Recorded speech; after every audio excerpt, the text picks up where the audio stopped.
नमस्कार. वृत्तम मराठी दिनविशेषमध्ये तुम्हा सगळ्यांचं स्वागत. आज 16 ऑक्टोबर आणि या भागात जाणून घेऊया आजच्या दिवशी घडलेल्या जगातल्या आणि देशातल्या काही ठळक घडामोडी. स्वातंत्र्यपूर्व काळात बंगाल प्रांताची फाळणी 16 ऑक्टोबर 1905 रोजी झाली होती, जी वंगभंग म्हणून ओळखली जाते. ही फाळणी ब्रिटिश व्हाईसरॉय लॉर्ड कर्झन यांनी केली होती. बंगालचे 2 तुकडे करणे हा त्याचा मुख्य उद्देश होता. मात्र बंगालचे क्षेत्रफळ खूप मोठं असून त्याचं व्यवस्थापन करणं कठीण होत असल्याचं कारण ब्रिटिश सरकारने पुढे केलं. मात्र प्रत्यक्षात वाढत्या क्रांतिकारी कारवायांना प्रतिबंध घालण्यासाठी त्यावेळचा हा ब्रिटिश गव्हर्नर लॉर्ड कर्झननं फोडा आणि राज्य करा ही नीती अवलंबली होती.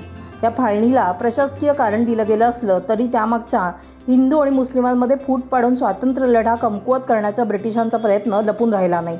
बंगालमधला वाढता राष्ट्रवाद आणि भारतीय राष्ट्रीय काँग्रेसच्या प्रभावामुळे ब्रिटिश सरकार त्रस्त झालं होतं. बंगाल हे त्यावेळी भारतीय स्वातंत्र्य चळवळीचं केंद्र बनलं होतं. इंग्रजांना वाटत होतं की फाळणी करून ते भारतीयांना कमकुवत करू शकतात आणि विशेषतः हिंदू आणि मुस्लिमांमध्ये विभाजन करू शकतात. त्यामुळे मुस्लिम बहुसंख्य असलेल्या एका भागात पूर्व बंगाल आणि आसाम यांचा समावेश करण्यात आला. दुसरा भाग पश्चिम बंगालचा होता, जिथे हिंदू बहुसंख्य होते. ही फाळणी धार्मिक आधारावर होती, ज्यामुळे हिंदू आणि मुस्लिम समाजात तेढ निर्माण झाली आणि म्हणूनच ही फाळणी भारताच्या स्वातंत्र्य लढ्याच्या इतिहासातली एक महत्त्वाची घटना मानली गेली. कारण त्यामुळे भारतीय समाजात व्यापक विरोध आणि असंतोष निर्माण झाला. स्वराज्य, स्वदेशी, राष्ट्रीय शिक्षण आणि बहिष्कार या 4 गोष्टींची यावेळी घोषणा करण्यात आली आणि टिळकांनी याला चतुसूत्री असं नाव दिलं. अखेर भारतीयांच्या वाढत्या दबावानंतर 1911 साली हा बंगालच्या फाळणीचा निर्णय ब्रिटिशांनी मागे घेतला.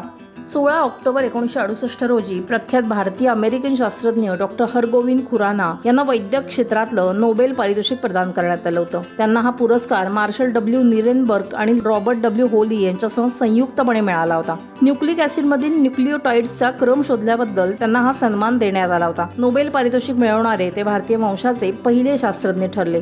जनुक आणि प्रथिन संश्लेषण या विषयावर महत्त्वपूर्ण संशोधन कार्यासाठी त्यांना हा सन्मान देण्यात आला. त्यांच्या योगदानामुळे जीवशास्त्र आणि अनुवंशिक क्षेत्रात क्रांती झाली. 9 जानेवारी 1922 रोजी जन्मलेल्या डॉक्टर हरगोविंद खुराना यांनी जनुक अभियांत्रिकी म्हणजे जैव तंत्रज्ञानाचा पाया रचण्यात महत्त्वाची भूमिका बजावली. पंजाब विद्यापीठातून BSc आणि MSc केलेल्या डॉक्टर खुराना यांनी इंग्लंडच्या लिव्हरपूल विद्यापीठातून डॉक्टरेट केली. त्यांच्या संशोधन कार्यासाठी त्यांना जगभरातून विविध पुरस्कार आणि सन्मान मिळाले. या महान शास्त्रज्ञाचं 9 नोव्हेंबर 2011 रोजी अमेरिकेत निधन झालं. राष्ट्रीय महिला शिक्षण समितीची स्थापना 16 ऑक्टोबर 1958 रोजी झाली होती. भारतातील महिलांच्या शिक्षणाला प्रोत्साहन देण्यासाठी आणि त्यांच्या हक्कांचं संरक्षण करण्यासाठी याची स्थापना करण्यात आली. भारतातील महिलांच्या शिक्षणाची स्थिती सुधारणं आणि त्यांना सक्षम करण्यासाठी आवश्यक पावलं उचलणं हा या समितीचा मुख्य उद्देश होता. महिलांचं शिक्षण आणि त्यांच्या सामाजिक आर्थिक विकासात महत्त्वाची भूमिका बजावण्यासाठी या समितीची स्थापना करण्यात आली. या समितीनं मुली आणि महिलांना समान शैक्षणिक संधी मिळण्यासाठी अनेक योजना तयार केल्या.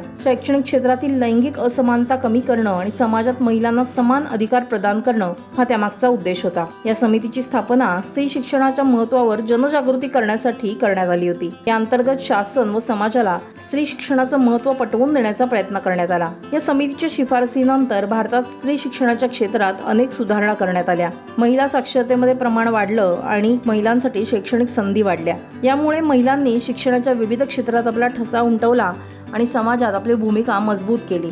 पाकिस्तानचे पहिले पंतप्रधान लियाकत अली खान यांचं 16 ऑक्टोबर 1951 रोजी निधन झालं. त्याच दिवशी रावळपिंडीत एका जाहीर सभेमध्ये त्यांची गोळ्या झाडून हत्या करण्यात आली होती. अफगाण दहशतवादी सईद अकबरनं त्यांना गोळ्या घातल्याचं सांगण्यात आलं. 1 ऑक्टोबर 1885 रोजी जन्मलेले पाकिस्तानचे पहिले पंतप्रधान लियाकत अली खान हे मोहम्मद अली जिना यांचे निकटचे सहकारी होते. त्यांनी प्रारंभिक शिक्षण अलीगड मुस्लिम विद्यापीठातून घेतलं तर ऑक्सफर्ड विद्यापीठातून त्यांनी कायद्याचं शिक्षण घेतलं होतं. 1923 मध्ये ते भारतात परतले आणि राजकारणात सक्रिय झाले. सुरुवातीला ते भारतीय राष्ट्रीय काँग्रेस तर नंतर ऑल इंडिया मुस्लिम लीगचे सदस्य झाले.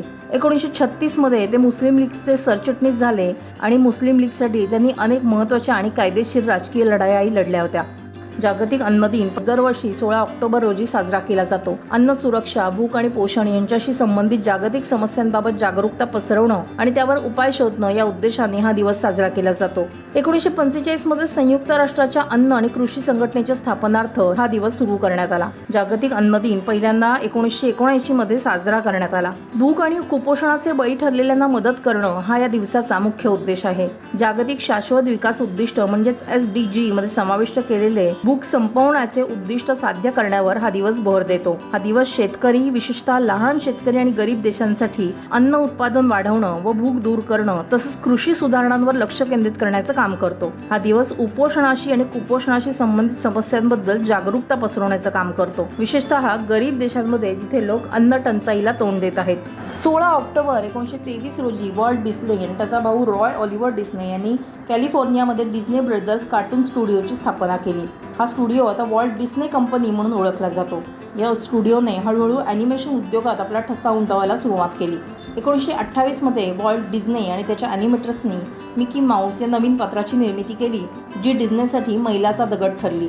डिस्ने ब्रदर्स कार्टून स्टुडिओचे नंतर वॉल्ट डिस्ने प्रोडक्शन असं नामकरण करण्यात आलं. आज ही company the Walt Disney company या नावाने ओळखली जाते आणि आता ही कंपनी केवळ ॲनिमेशनपुरती मर्यादित राहिलेली नसून मनोरंजन, चित्रपट निर्मिती, थीम पार्क, टेलिव्हिजन आणि इतर माध्यमांमध्येही ती आघाडीवर आहे.